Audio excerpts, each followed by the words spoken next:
will happen when we get to heaven and we'll see God face to face, and there will be a response to the glory, the fullness of God's glory. I can't wait to be in that assembly. I can't wait to be in that assembly. Wow, lovely. My name is Anthony Oshiniwe. I'm a pastor and music director, the worship leader. How would you describe worship? Worship is a reference. To worship is to refer, to esteem, to put in a higher state. We worship superior beings, deities. So to me, worship is referencing something that is higher. Well, being a worshiper, it's more about understanding and knowledge. As in, you cannot worship if you do not know. The extent of your worship is actually the extent of your knowledge. So when we come to the place of worshiping God, the quality of your worship is actually the quality of the knowledge of God that you have. Experience of being a worshiper. Really, as a worship leader, a lot of people think it's actually about singing, since we do the worship thing in church and we sing, and as much as possible, it's more than singing. In fact, the singing is actually the expression of the knowledge of worship, and over time, what has actually helped me in the place of worship is actually the understanding and the revelation of God. God has revealed himself to me in quite a number of occasions, which has actually helped my worshiping. Wow, it's actually not in the feeling, neither is it in the emotions. There is this peace. There is this peace I enjoy in the place of worship, and it's more of knowing that He's here.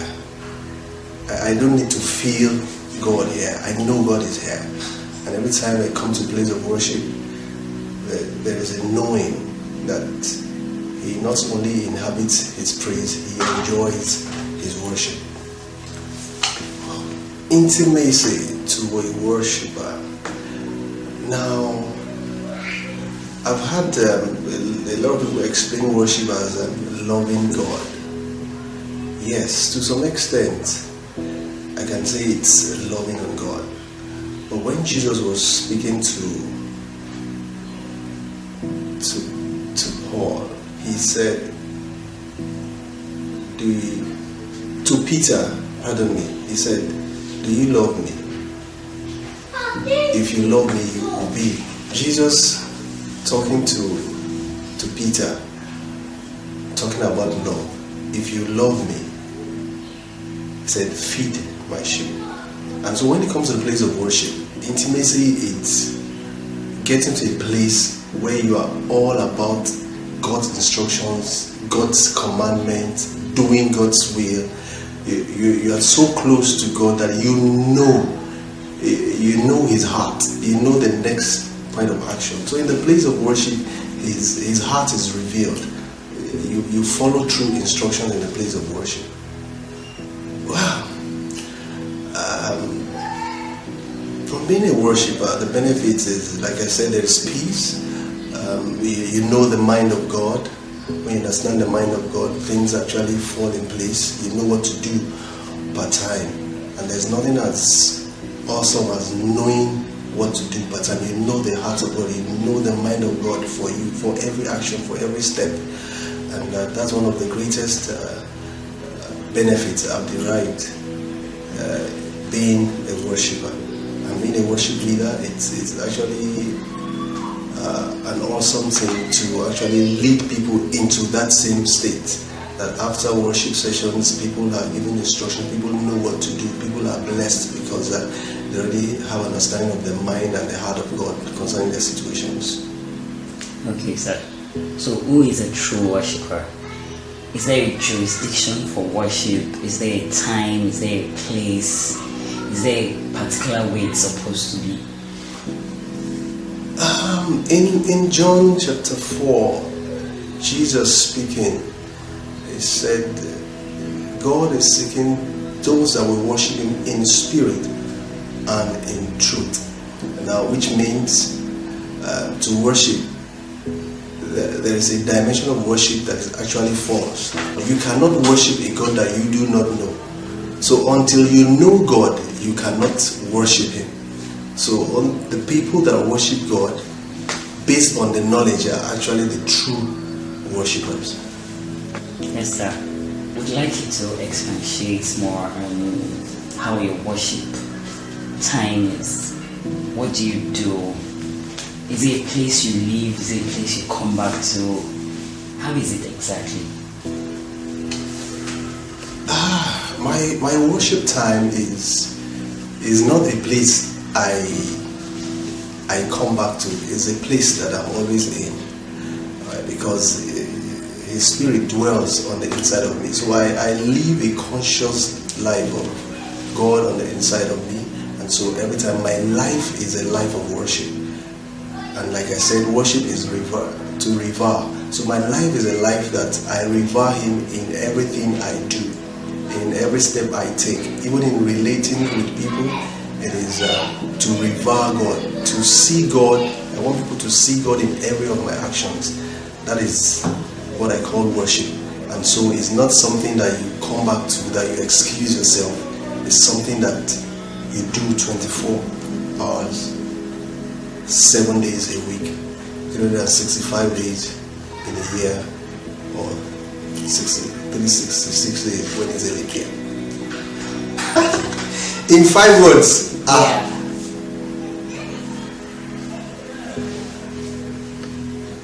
To worship You only.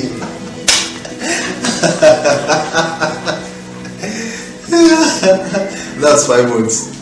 To worship You only. Wow, amazing. What else would you like to tell us about worship that we should know? Well, it's important that we know that worship is actually not a song that we sing like we have been made to believe in this dispensation. Let us worship God, and the next thing is we lift up our hands and we begin to sing the song. Worship is a condition, it's a state of the heart. It is a state of the heart. It doesn't matter if you are singing, it doesn't matter if you are kneeling, it doesn't matter if you are sitting down, it doesn't matter if you are even quiet. You can worship God even in your quietness, as long as the state of your heart depicts reference, the awesomeness of God. That is worship. Wow. What practical things that worship does? Let me cite an incident that happened some years ago in the place of worship in the city of Ibadan. A word came, and I remembered around 7:45, and the word came that I'm going before someone, a family this morning, and I want to prove myself to be God. Remember that particular Sunday we got home after the service, and a fire had actually gotten the house, and the incident was so amazing that everybody that came into the house were asking that who was in the house that put up the fire. And when we checked the time, when the clock stopped, it was the exact time that God was speaking in church while we were in the worship session. And every time I remember those moments, I understand how awesome it is when we worship God in spirit and in truth. That is one of the numerous benefits that I can actually speak on the place of worship. So, sir, how do I imbibe a lifestyle of worship? Seek to know God. The more you know God, the more you tend to reference Him. The more you know God, the more your heart will crumble and revere Him. So in the place of knowledge, your worship life is expatiated. So are you saying that it takes knowledge to truly worship God? It takes actually the knowledge of God to truly worship God. You cannot worship what you do not know. You cannot worship what you do not know. And the more of God that you know, the more you are bound to worship. I have been a worshiper for like 25 years now. And what I've noticed, what I've noted in the place of worship is there is a beauty that comes in the place of worship.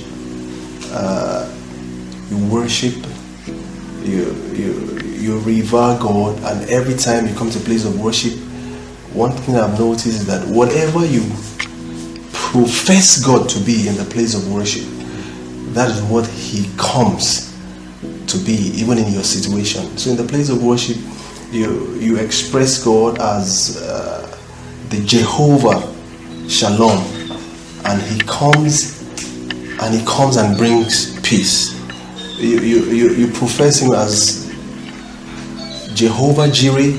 He comes in that light. Actually, a faith experience. He comes and He responds to that faith experience.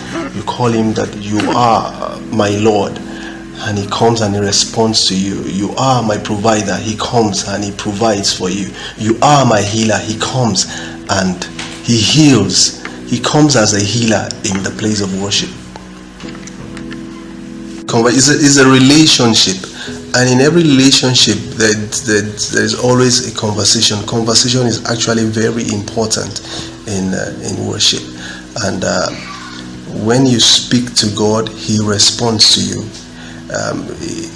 It might not be orally, but like I said, in a conversation, He responds to you.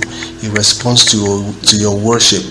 I remember I was explaining to a group of people some years ago. I said, when you get into a palace and you begin to declare and you begin to speak concerning the king, every other conversation in that palace ceases, because the king will respond to the worship.